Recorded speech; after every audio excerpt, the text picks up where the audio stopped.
Okay, so let's have a little chat about using speed lights, and there's different types of speed lights you can get. This one is the Godox AD200Pro, and it actually doubles as a studio strobe because you can swap out the head. But I'm just going to look at it from the studio or the speed light side of it. So I really like this one. It's got a nice big battery in it. So you can plug the battery in and out, and it comes with this little adapter, so you can screw into the bottom or you can screw into the side if you want to, and then that just fits on top of a light stand, so it frees your hands up. So this one's not designed at all to go on top of a camera, and it's probably heavier than a normal one. I used to use the Nikon 910B, but I just found that I really like working. I switched everything over to the Godox stuff, so it's just nice and simple and easy to use. So this one, you just turn it on, and when I look at the various things that we've got here, so I've got mode, so you can change it from TTL, which means through the lens. So it actually uses a light meter off your camera to change the settings, or you can just go to manual, which more often than not I end up using. Then you've got the power. So what it is with the power, if I go the other way, so these are like fractions. So 1 to 1 is full power. 1 to 2, half, then you've got quarter, 1/8, 1/16, 32, 64 and 1/28, etc. And you can have plus stops as well. So you've got 1/8 power plus a stop. So you've got that there. I've also got the speed light, and I have the channel, and you would need to set up a trigger on your camera, and I'll show that to you in a second.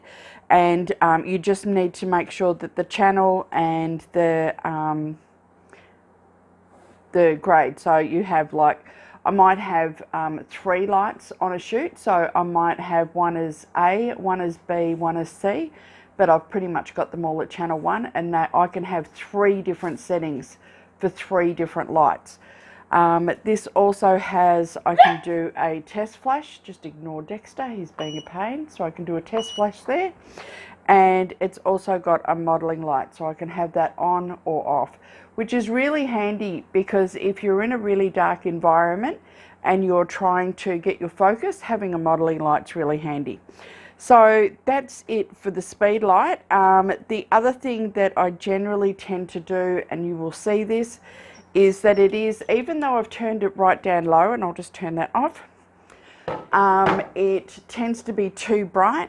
So you can use something like a scrim, and this is quite a big one that I use, and you will see this throughout different shoots.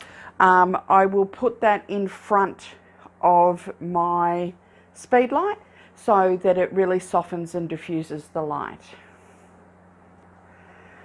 Okay, so this is the trigger that I was talking about that I have mounted on the top of my camera. I use the Godox X1 for my Sony camera, but there is X2 and a couple of others out there. I really like this one because it's kind of a bit dumb. Like, it's really simple to use. So you've just got your channel, you've got your so you set to your, your A, B, C, D and all the rest of it, and you've got your mode, and then you just scroll it up and down. It's got a test trigger that you put on here. I haven't got it connected to a flash at the moment because I turned that one off. So yeah, so you can just do a test flash. The only issue I have ever found with these is just to make sure that they are pushed in all the way and tightened up, and then you've got your on and off. This on is usually to turn, so if you want your modeling light on, or you can turn your modeling light off, and this just turns the power on and off to this trigger. And that's pretty much it for the speed lights.